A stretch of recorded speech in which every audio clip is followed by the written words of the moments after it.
Ya udah langsung saja ya, karena udah sebagian yang ada di grup. Iya Pak, tak matiin Pak. Pak nanti kirim file ya Pak. Apanya? File apa? PPT. Oh, PPT-nya dikirim ke grup ya, ke grup aja ya, WA ya. Oke, langsung saja. Ini dia. Oke. Yang pertama PowerPoint ini dulu sebagai pengantar.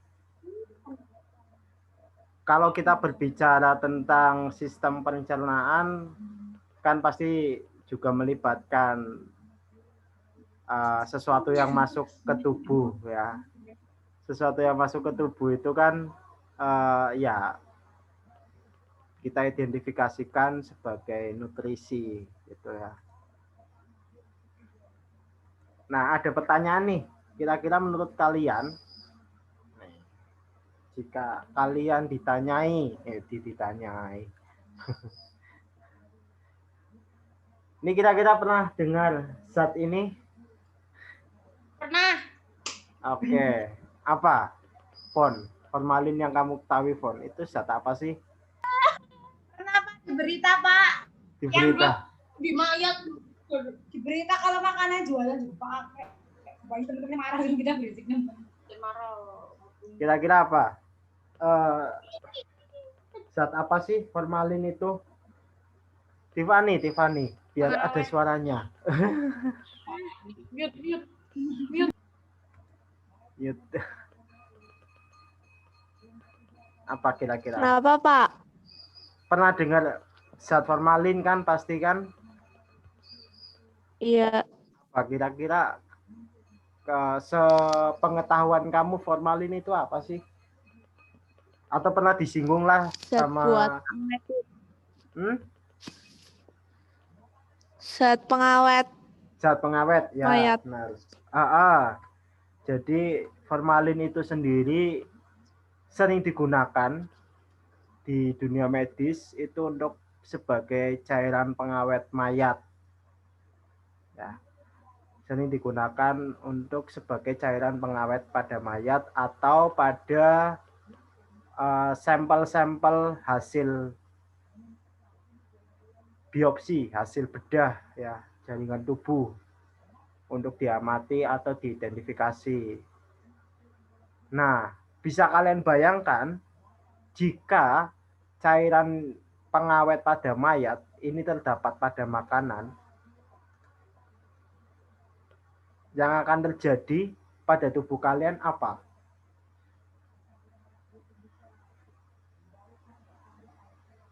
Kira-kira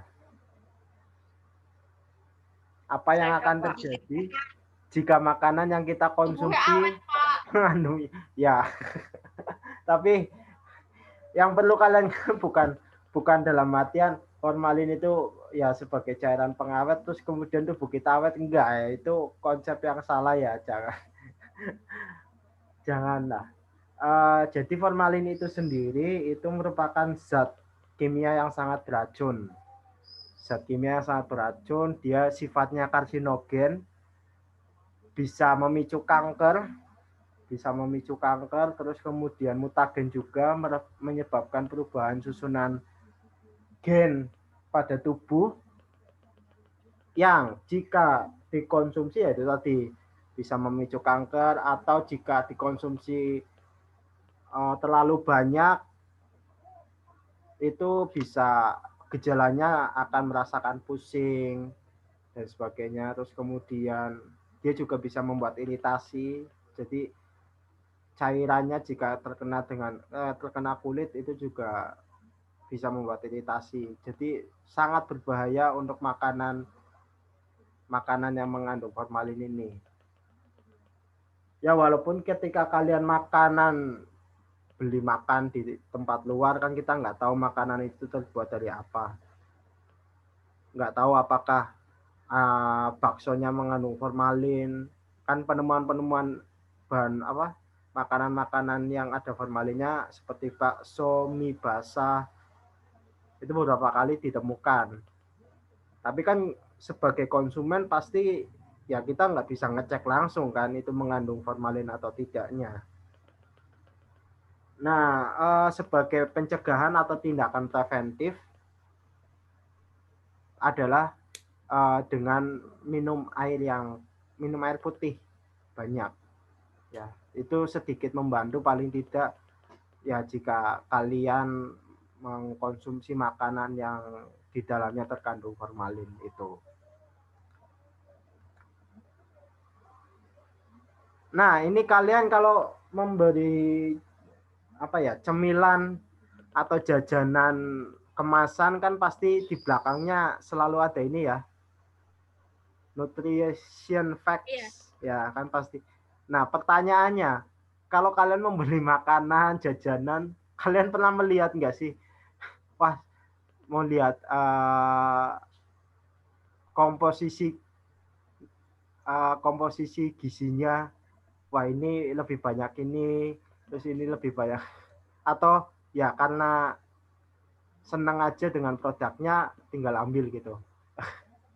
Kalau kamu gimana, Fon? Aku baca kalorinya doang, Pak. Aku baca kalori, Pak. Aku baca Kalori. kalorinya doang. Berarti kalau yang lain-lain lewat Aku lah baca gitu tapi ya. nggak ngerti, Pak. Aku baca semuanya kalau lagi gabut. Oke. Gabut baca. Ya, terkadang kan kita tidak apa ya? Saya sendiri juga kadang ya tidak memperhatikan lebih detail terkait nutrisi yang ada di dalam sebuah kemasan itu sendiri ya. Tapi yang perlu jadi acuan kalian ini hal-hal yang harus diperhatikan dalam membaca nilai gizi. Yang pertama, jumlah sajian per takaran ya.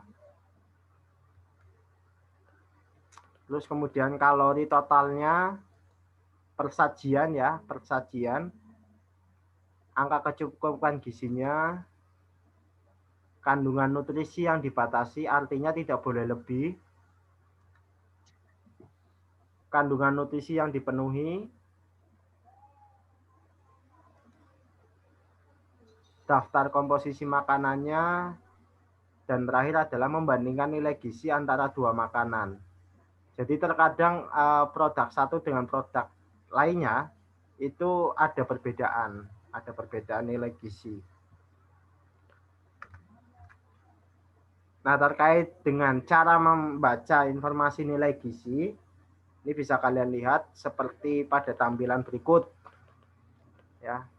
Takaran saji, itu kan tadi ada pertakarannya ini 60 gram. Umumnya informasi nilai gizi suatu produk berdasarkan pada satu kali penyajian.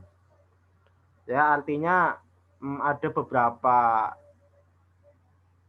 bumbu kemasan itu ada yang bisa digunakan sampai 2 atau 3 kali dalam penyajian. Nah, itu penting diperhatikan. Nantinya dalam satu kali penyajian akan menghasilkan asupan kalorinya berapa. Terus kemudian kandungan lemak dalam satu kali penyajian, angka kecukupan gizi, ini memberikan informasi kontribusi produk tersebut terhadap kebutuhan sehari. Misalkan berapa persentase angka kecukupan gizinya. Nah, jika kebutuhan nutrisi tersebut sudah terpenuhi 20% bila dikonsumsi sesuai takaran saji ini. Jadi ini cara dalam membaca informasi nilai gizi yang ada pada suatu kemasan ya.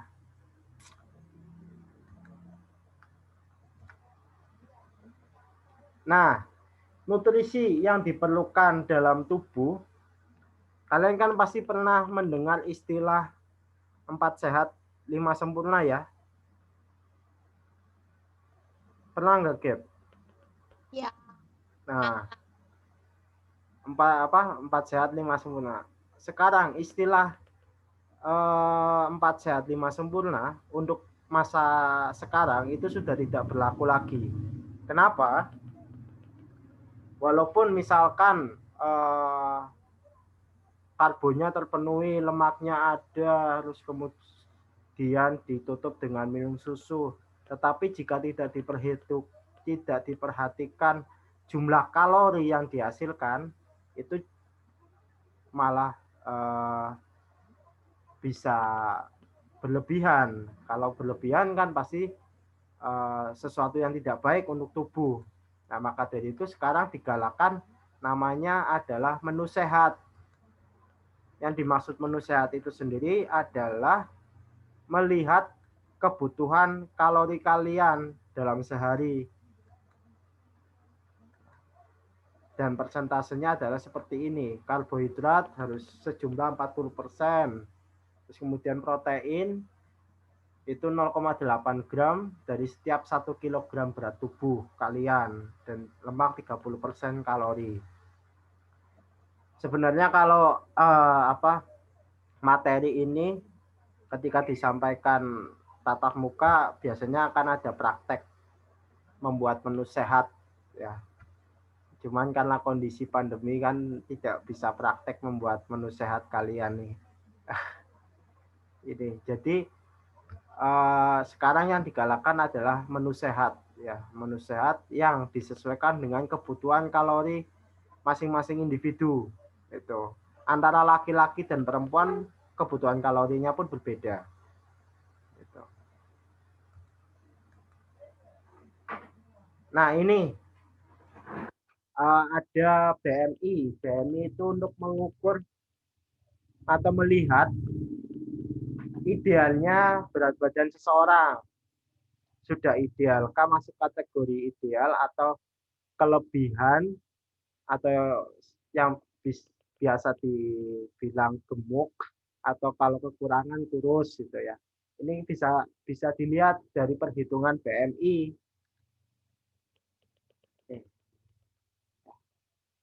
Jadi untuk batas normal dianggap tubuh kita ideal atau proporsional itu jika dihasilkan angkanya adalah 18,5 sampai 25. Jika lebih nanti masuknya ke kategori yang gemuk, sedangkan kurang dari 18,5 itu masuk ke kategori yang kurus. Nah, kira-kira kalau dihitung kalian masuk kategori yang mana, Weni? Bentar, Pak, hitung. Ya, masing-masing perkiraan lah berat badan kalian saat ini berapa, terus dibagi tinggi badan.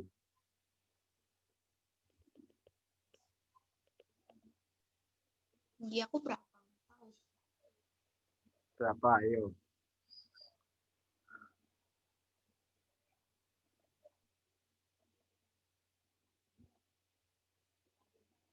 Kalau misalkan tinggimu sekitar 158, berarti bagi aja 1,58.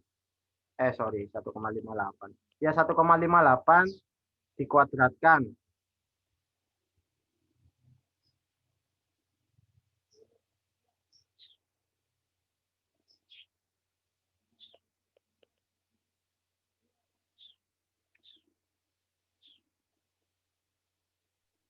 Belas 17,8. Berapa, Win? 17,8.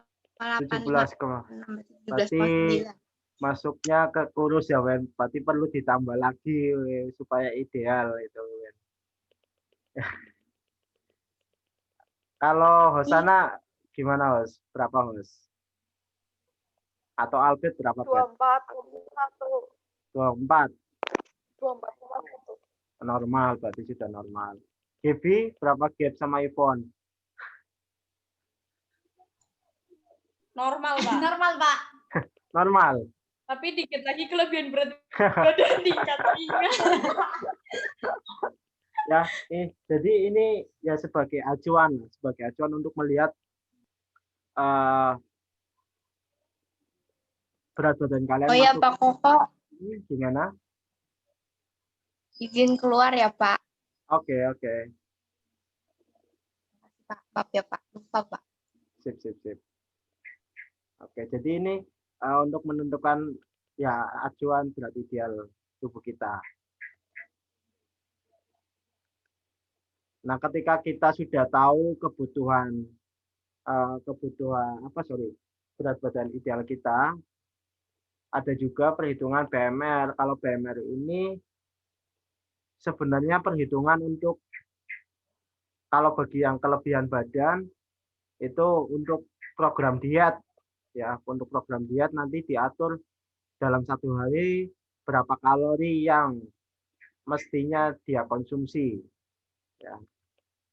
Perhitungannya pun antara laki-laki dengan perempuan berbeda. Ya, jadi ini jika dihitung sesuai dengan berat badan, kemudian tinggi badan dan usia. Jadi usia balita, terus kemudian remaja, dewasa itu kebutuhan kalorinya pun pasti akan berbeda ya, kebutuhan kalori dalam sehari. Ya. Rumusnya adalah seperti ini untuk perhitungannya. Ini 65,5 ya harusnya ya, bukan 655. 65,5. Nanti saya koreksi. Oke, sampai di sini kira-kira ada yang ingin ditanyakan? Nggak ada, Pak. Cukup jelas? Oke, kalau semisal cukup jelas, kita lanjut ke slide yang satunya lagi. Yaitu masuk ke sini.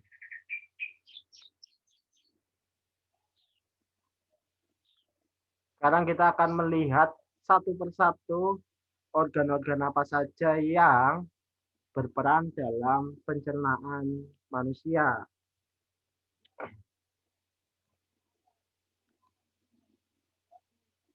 Yang pertama jelas mulut. Mulut ini sebagai organ pertama yang akan memproses makanan yang masuk ke dalam tubuh kita. Rongga mulut ini meliputi bibir, pipi dalam, gusi, gigi, lidah. Ada amandel juga, tonsil, uvula, daging kecil yang menggantung di langit-langit lunak mulut.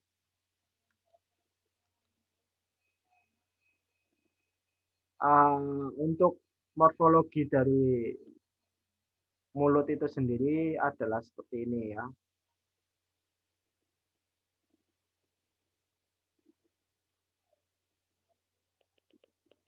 Ini uvula yang daging kecil tadi. Ada bagian keras, ada yang bagian soft, lembut.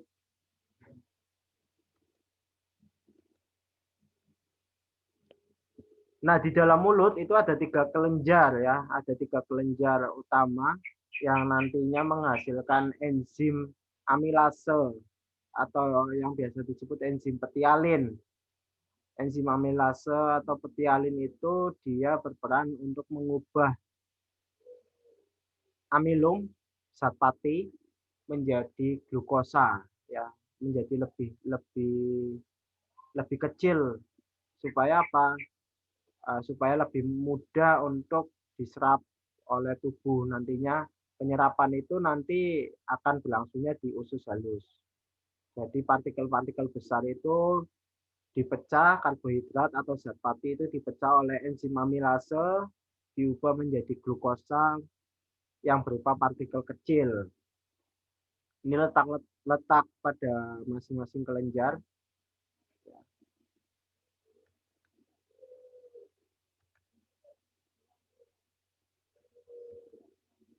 Di dalam mulut ada gigi ya, untuk anatomi gigi ini nanti bisa dipelajari, diamati sudah saya berikan istilahnya juga di sini.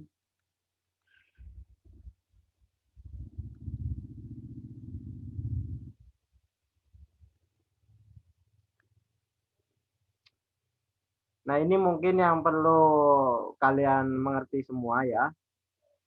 Untuk rumus gigi itu sendiri. Mungkin di antara kalian pasti ada yang jumlah giginya saat ini belum berjumlah 32. Coba mungkin antara Ivon sama Gaby karena yang lagi bareng bisa sambil dihitung berapa. Tetap masa mangan-mangan 28, Pak. Berapa? Sama-sama 28. Berapa? Berapa? Enggak, coba dihitung. Aku masih 28, kau berapa? 28. Mana tahu ngitung, aku nggak pernah ngitung. Kan tubuhnya umur 18 ya, Pak. Enggak selalu, Fon. Beda individu kadang beda pertumbuhan. Ada yang nanti gigi geraham belakang yang paling telat munculnya itu geraham belakang ya. Geraham belakang itu paling telat muncul. Ya itu berbeda. Tapi umumnya memang nanti ya mulai usia 17 ke atas mulai tumbuh. Kalau pas tumbuhnya teratur, tidak menabrak busi atau apapun, itu tidak akan sakit. Tetapi ketika nabrak gitu, kadang yang bikin sakit, umumnya bikin sakit gigi adalah itu, pertumbuhannya tidak sesuai. Kalau total keseluruhan dari rumus ini 3, 2, 1, 2, ini kan berarti 8, 32. Ya, harusnya nanti akan terbentuk sejumlah 32 gigi.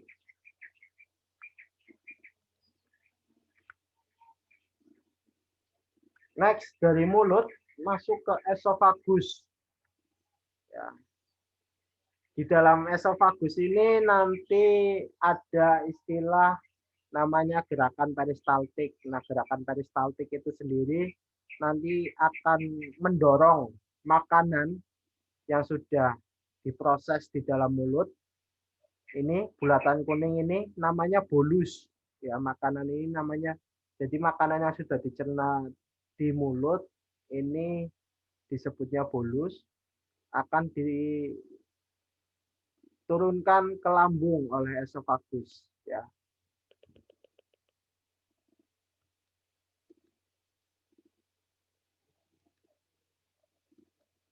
Untuk lapisannya nanti bisa dibaca sendiri. Next, masuk ke fungsi lambung. Ya, makanan yang sudah melewati esofagus akan dikirimkan ke lambung. Pertanyaannya mungkin untuk Imelda.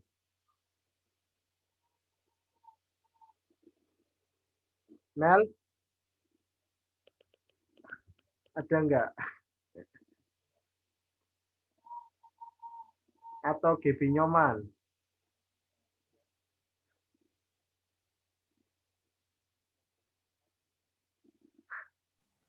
Mel. Gebi Nyoman nih, Gebi Nyoman. Mungkin bisa membantu. Yeah. Di dalam lambung yang kamu ketahui ada berapa enzim?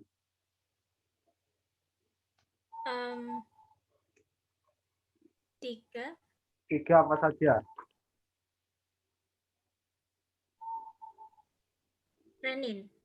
Renin. Fungsinya untuk pecahin protein susu. Ya nggak? Oke, menggumpalkan protein susu dan kasein. Terus? Klorida, asam klorida. Oh, kalau asam klorida bukan enzim ya, tapi zat kimia ya. Zat kimia yang dihasilkan oleh lambung itu asam klorida atau HCl. Terus? Pepsin. Ya, itu mengubah apa menjadi apa? Protein jadi pepton. Protein menjadi pepton. Oke. Next, satu lagi. Apa? Apa ya? Ada lipase, tapi kalau enzim lipase itu juga dihasilkan. Lipase juga dihasilkan di pankreas ya. Itu nanti akan mengubah lemak menjadi asam lemak dan gliserol, menjadi sesuatu yang lebih sederhana. Tuh. Oke, terima kasih Gebi. Ya, sama-sama. Ya, jadi fungsi lambung sebagai tempat penyimpanan makanan sementara, kemudian nanti akan memecah dan mengaduk-aduk makanan. Sama di lambung juga terjadi gerak peristaltik, yang dipicu oleh kerja lapisan otot lambung. Dan ini ya akan mencerna dan menghasilkan makanan dengan bantuan enzim. Enzimnya tadi sudah disebutkan ada pepsin, dia mengubah protein menjadi pepton. Protein itu kan susunan polipeptida, rantai besar yang tersusun atas banyaknya peptida. Nah, itu akan dipecah, akan diuraikan oleh pepsin menjadi pepton. Ya, jadi pepton nantinya akan kembali lagi dipecah di usus halus. Nanti ada enzim yang berfungsi untuk memecah protein itu namanya dikelompokkan masuk ke dalam enzim protease. Nah, enzim protease itu ada pepsin, ada tripsin dan kimotripsin. Nah, enzim pepsin itu dalam bentuk awalnya itu dalam bentuk yang tidak aktif, namanya adalah pepsinogen. Nah, supaya bentuk awal pepsinogen yang belum aktif ini bisa menjadi pepsin, itu diperlukan peran asam HCl atau asam klorida. Jadi asam klorida itu dia mengaktifkan pepsinogen menjadi pepsin. Selain asam HCl itu mengaktifkan pepsinogen menjadi pepsin, dia juga sebagai desinfektan, artinya akan membunuh racun-racun yang jika masih ada di dalam makanan yang masuk. Jadi sebagai desinfektan. Gitu. Untuk strukturnya, gambarannya seperti ini. Pada lambung.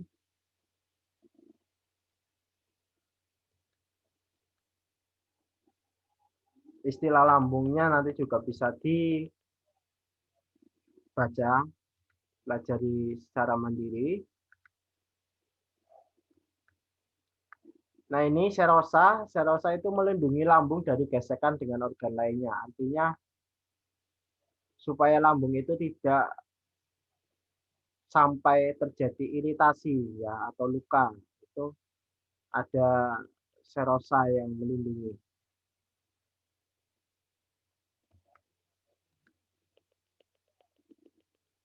Next, sekarang kita masuk ke usus halus. Ya, usus halus itu terdiri dari 3 bagian. Duodenum. Duodenum itu usus apa ya, Fon? Ivo nggak bakal tahu. Oh, usus 12 jari. Ya, usus 12 jari, benar. Kalau jejunum? Usus buntu. Kalau usus buntu appendix ya. Usus besar. Usus besar beda lagi. Duodenum itu usus 12 jari, jejunum itu usus kosong, ileum itu usus penyerapan. Ya. Ada 3 bagian dari usus halus, yaitu duodenum, jejunum, dan ileum. Untuk yang ini usus besar nantinya. Tapi ini bagian usus halus. 3 itu duodenum, ileum. Ruang-ruang apa, Pak? Ruang-ruang mana? Mana ruang-ruang? Yang itu ada usus besar. Iya, usus besar ini. Pak Ivan, Pak terus. Itu ya. Nah, bagian akhir dari penyerapan nutrisi yang dibawa oleh makanan yang kita makan itu terjadinya di usus halus ya. Jadi usus halus ini bagian organ yang berfungsi untuk penyerapan nutrisi. Terus kemudian dia menghasilkan zat penting tubuh. Di dalam duodenum terdapat 2 saluran, yaitu nanti ada saluran dari hati dan pankreas yang terhubung yang akan mengeluarkan cairan yaitu zat empedu, dan kalau pankreas itu nanti dia membantu melepaskan enzim amilase lagi. Jadi enzim amilase itu tidak hanya ada di mulut tetapi juga ada di pankreas, dihasilkan oleh pankreas. Terus kemudian di usus halus juga terjadi penetralan makanan dengan mengeluarkan hormon sekretin dan membantu sistem imun juga karena di dalam usus halus terdapat nodul limfoid.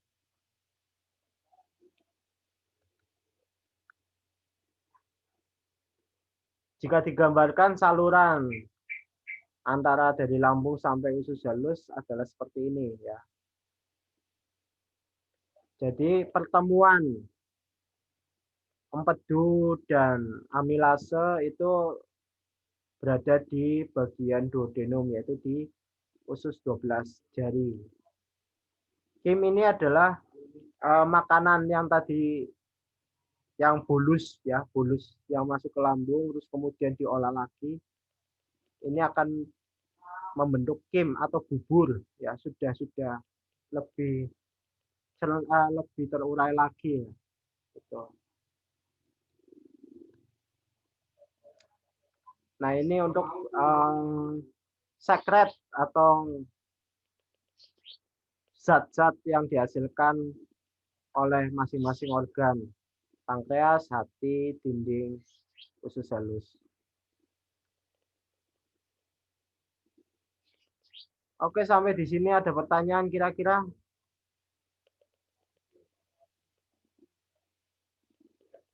Nggak ada, Pak. Cukup jelas untuk ini? Jelas. Pak. Ya, kalau cukup jelas, Rekamannya ditaruh di mana, Pak? YouTube nanti saya upload di YouTube. Oke. Nah, itu. Ya, kalau misalkan tidak ada pertanyaan, cukup sekian dulu mungkin dari saya. Mantap. Mantap. Oke, Pak. Mantap Hati-hati, sekali. Terima kasih, Pak. Makasih, Pak. Ya, Makasih, Pak. oke. Terima kasih, Pak. Semoga membantu. Next di pertemuan berikutnya kita akan membahas gangguan-gangguan apa saja yang ada di pencernaan ya. Mungkin itu yang sangat menarik untuk kalian ketahui mungkin ya. Itu ya. Siap, Pak. Makasih, Pak. Oke, kembali kasih. Hati-hati ya, Pak. Iya. Sehat selalu, Pak.